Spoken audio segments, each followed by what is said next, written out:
Hello everybody, Vital Autage here and welcome back to the final episode of Super Mario Galaxy. Last time we completed the grand final galaxy on both Mario and Luigi and we got some pretty cool tokens from that. This time we're going to be going to the library. As you can see, I'm back on my Let's Play save file. Just so you know, this is going to be only cutscenes really. So if you're not into that, I'm sorry. Let's go.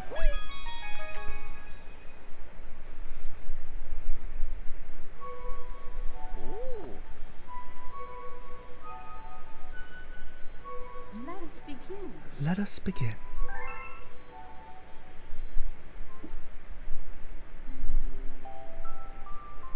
Chapter 1, The Celestial Duo.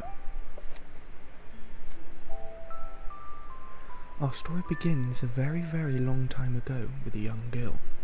One day, this girl spotted a rusted spaceship holding a small star child. "What's your name? Are you lost?" the girl asked the star child. "I'm Luma, and I'm waiting for Mama. She's coming for me on a comet," said the star child who had been waiting day and night. "Don't worry, I'll wait with you," the little girl promised Luma. At nightfall, the little girl borrowed her father's telescope and peered into the sky. She looked and looked, but she saw nothing. Hours turned into days and then years, but still, the sky revealed nothing. Finally, the little girl sighed and said to Luma, "If we stay here looking much longer, I'll be an old lady soon." But then she had an idea. "Why don't we go out there and find your mother ourselves?" The girl and the Luma fixed up the rusty spaceship and then the two set sail into the starry sky.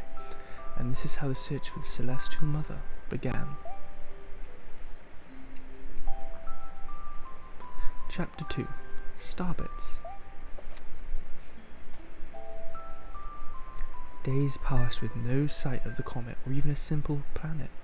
Instead, asteroids extended for as far as the eye could see. "If I had known it was going to take this long, I would have packed more jam," said the little girl above the rumble of her belly.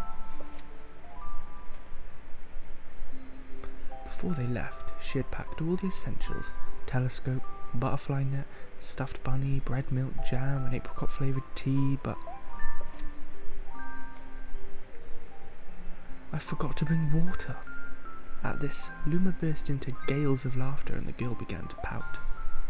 "As long as I have starbits, I'll be fine," said Luma. "Want some?" The little girl couldn't stay mad after hearing this. Luma continued to laugh, and the girl couldn't help but join in.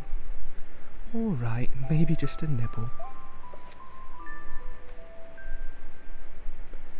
Leaning far out of the ship, the pair began to collect starbits with the girl's net.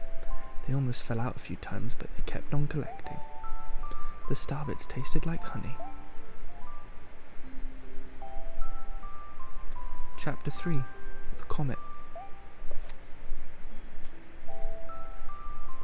A beam of light pierced through the ship's window. Thinking it was the morning sun, the girl peered through the window only to find a turquoise blue comet shimmering at her. The little girl shook the sleeping Luma awake and shouted excitedly, "We have to get to that comet." The pair descended on the comet and found that it was made of ice. It looked high and low, but Luma's mother was nowhere to be found. Exhausted, the little girl sat down with a flop, utterly unable to take another step. "Look!" Peering down at the icy ground where Luma was pointing, the girl suddenly noticed clusters of starbits encased in the ice. "Pretty good, huh? Finding starbits is my speciality," said Luma, beaming. "There's ice here, but it's so warm. I bet there's water here too." The two decided to stay on the comet for a while. Riding the turquoise comet, the pair continued for their search for Luma's mother. Chapter 4, The Dream. One night, the girl dreamed about her own mother. "Where are you going?" she asked her mother's retreating back. Without turning, her mother replied, "Don't fret, dearest. I'm not going anywhere. I'm always watching over you like the sun in the day and the moon in the night." A wave of sadness washed over the girl. What about when it rains and I can't see the sun or the moon? Her mother thought for a moment before responding. "I will turn into a star in the clouds and wait for your tears to dry." When she awoke, the girl's face was damp with tears. "You have star bits in your eyes," said Luma to the girl. Wiping her face, the girl replied, "These are tears, not star bits. I'm crying because I'll never see my mother ever again." At this, Luma began to cry too. "Mama, oh mama, why?" The pair travelled through the starry skies, and though they encountered many other comets, not one of them held Luma's mother. Luma was despondent. Now, Luma, the rain clouds won't go away if you keep crying," the girl said, giving Luma a squeeze. "I'll give you a present if you stop." The girl closed her eyes and said gently, "I'll take care of you." With these words, she felt a small spark in her heart. Chapter 5. Home. "The kitchen will go here and the library will go over there," the girl said busily to herself. "We'll put the gate here." Ever since the girl took Luma under her care, she'd been bustling about at a feverish pace. It's a lot of work, but it's worth it to make a happy home. It turned out that starbits weren't the only things buried in the ice. There were tools and furniture unlike any they had ever seen, and the girl used them to build a home. Looking at the completed house, Luma remarked, "Don't you think it's awfully big for just the two of us? With a library, bedroom, kitchen, fountain and gate, it was certainly spacious. But still something seemed to be missing." "If only my father, brother and mother were here," the girl said wistfully. Indeed, the house was too large for its two small residents. That night, clutching her favourite stuffed bunny close to her heart, the girl fell asleep in the starship. Chapter 6. Friends. Then one day, while the girl sat sipping tea, a tiny apricot-coloured planet appeared on the horizon. From the planet, another Luma of the same colour emerged. "Do you two know each other?" the girl asked the two Lumas gleefully. Despite the girl's excitement, they seemed uneasy. The two Lumas neither drew closer nor backed away from each other. Instead, they both just stared. Then one Luma broke the silence. "My mama." At once, the apricot Luma parroted back, "My mama, my mama. My mama, my mama." The two Lumas began to dance around the girl frantically, and neither showed any sign of stopping. The girl was so charmed by this adorable scene that she couldn't help but laugh. And that's when something very strange happened. Suddenly, more Lumas began to pop out from the apricot planet. They were different colours, but they all shared the same thing. "My mama, my mama." The sight of all the shouting Lumas only made the girl laugh harder. What am I going to do with all these children? The Lumas just stared blankly as she doubled over laughing. "I guess we'll have to name each and every one of you." Tomorrow, once she had finished naming them all, she would begin moving all the Lumas into the new house. Chapter 7. The Telescope. After seeing their 100th comet, a sudden thought popped into the girl's head. I wonder if my home planet is still as blue as it was. That's when she remembered her father's telescope. Peeking into this telescope, a tiny blue dot floated into sight. It was smaller than a starbit. How strange. It's so far away, but it feels so close. She twisted the knob of the telescope and the blue dot grew until she could make out a grassy hill dotted with the flowers. It seemed very familiar to her. Zooming even closer, a terrace on the hill came into view. I used to go stargazing there when I lived on my home planet. She remembered rubbing the sleep out of her eyes as she followed her father up that hill to look at the stars. She remembered how she and her brother would sled down that hill. She remembered having picnics with her mother on that hill on bright and windy days. And I want to go home. I want to go home right now. The girl burst into tears and the Lumas didn't know what to do. I want to go home. I want to go back to my house by the hill. I want to see my mother. The girl was shouting now, her face wet with tears. But I know she's not there. I know all along that because she wasn't out there in the sky because she's sleeping under the tree on the hill. The girl's cries echoed through the stars and a hush fell over the area. Chapter 8. The Wish. Though usually quite cheery, one day the girl became sad again. Luma drew close and tried to comfort her. "Mama, you still have me. And don't be sad about your mama because that's a part of you. That means she's always close by. It's like me, I love my starbits because they remind me of my mama." No, the girl said, unable to stop the tears.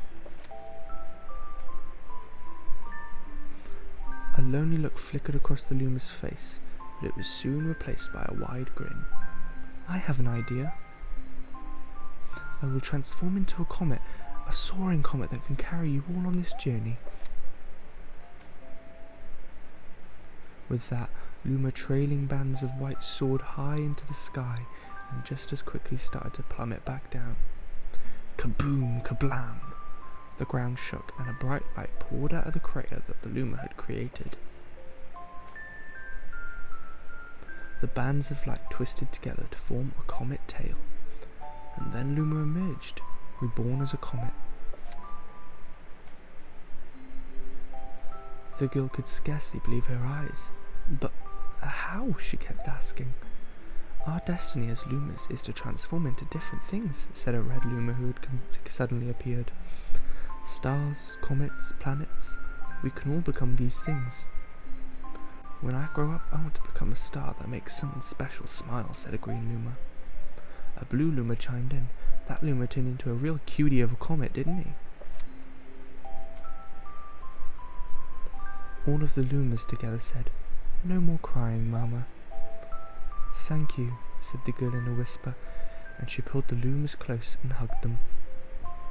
From that day on, starbits no longer fell from the girl's eyes. The comet set forth for the girl's home planet, its long tail blazing proudly behind it. Final chapter. Family. With its many Lumas and telescopes, the comet was quite a sight to behold. The girl and the Lumas were proud to call it home. At a welcoming party for a new Luma, the girl gathered everyone in the kitchen and said in a louder voice than usual, "All right, everyone, let's make a cake sprinkled with starbits, then it will be a star cake." The Lumas excitedly began to gather the ingredients. As she watched the Lumas scurry about, the girl smiled and thought to herself, "This is my family now, and I will stay with them until they're ready to leave the nest, and when they do leave, I'll see them off with a smile, because that's what makes a mother happiest."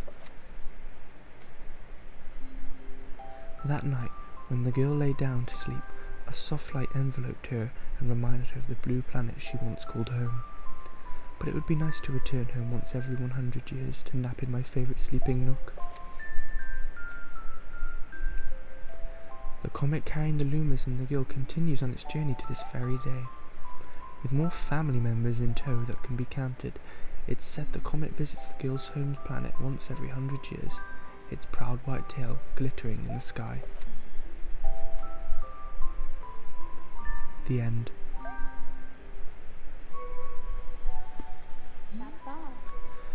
That's all. My story is finished.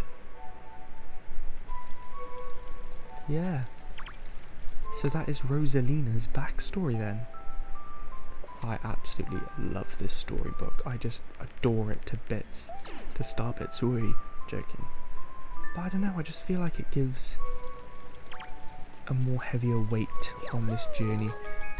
Because then you suddenly realise, you know, our quest isn't the only important thing, I suppose. I don't know if I'm making sense. But yeah, I suppose that right there is the Luma that transformed into the comet. And then at the end, in that cutscene, when we collected 120 stars, we saw the rusted ship and the Luma appear. And that Luma was looking for her. And I believe that the cycle repeats itself like she said. So yeah, that's really cool. I love that. Good for you, Rosalina. You've won. Also, that song is brilliant. It's called Family. It's basically a slowed down version of this song. It's brilliant. But anyway, guys, this has been Super Mario Galaxy. Thank you so much for watching this whole Let's Play. I'll be bringing you my new episode on my new series. Probably the day after, to be honest, I'm not sure. Anyway, thank you so much for watching this series, guys. Bye-bye.